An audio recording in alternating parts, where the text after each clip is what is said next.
دقایقی پیش در ساختمان خبر صدا و سیمای جمهوری اسلامی ایران دیدیم نمونه بارز و آشکار مخالفت با آزادی بیان هستش. ساختمان خبر مورد هدف قرار نگرفت. آزادی بیان، صدای حقیقت، صدایی که صدای زنان، مردان و کودکانیه که در روزهای اخیر به شهادت رسیدند در واقع مورد هدف قرار گرفت. دشمن صهیونیستی باز هم دچار خطای محاسباتی شد در مورد نظام مقدس جمهوری اسلامی ایران.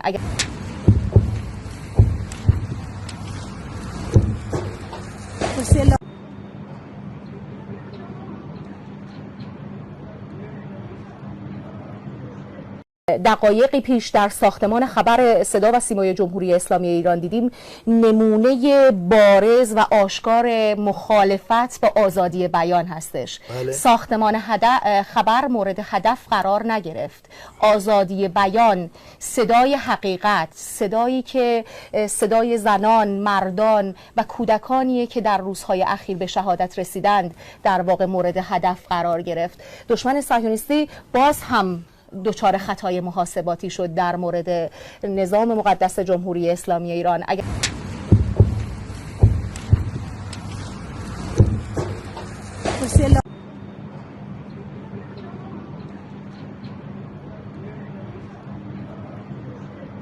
دقایقی پیش در ساختمان خبر صدا و سیمای جمهوری اسلامی ایران دیدیم نمونه بارز و آشکار مخالفت با آزادی بیان هستش.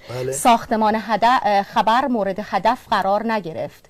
آزادی بیان، صدای حقیقت، صدایی که صدای زنان، مردان و کودکانیه که در روزهای اخیر به شهادت رسیدند در واقع مورد هدف قرار گرفت. دشمن صهیونیستی باز هم دچار خطای محاسباتی شد در مورد نظام مقدس جمهوری اسلامی ایران.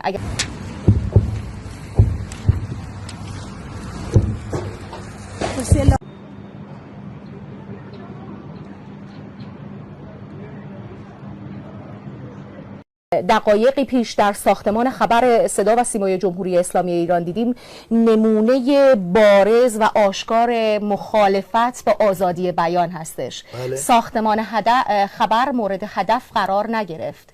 آزادی بیان، صدای حقیقت، صدایی که صدای زنان، مردان و کودکانیه که در روزهای اخیر به شهادت رسیدند در واقع مورد هدف قرار گرفت. دشمن صهیونیستی باز هم دچار خطای محاسباتی شد در مورد نظام مقدس جمهوری اسلامی ایران.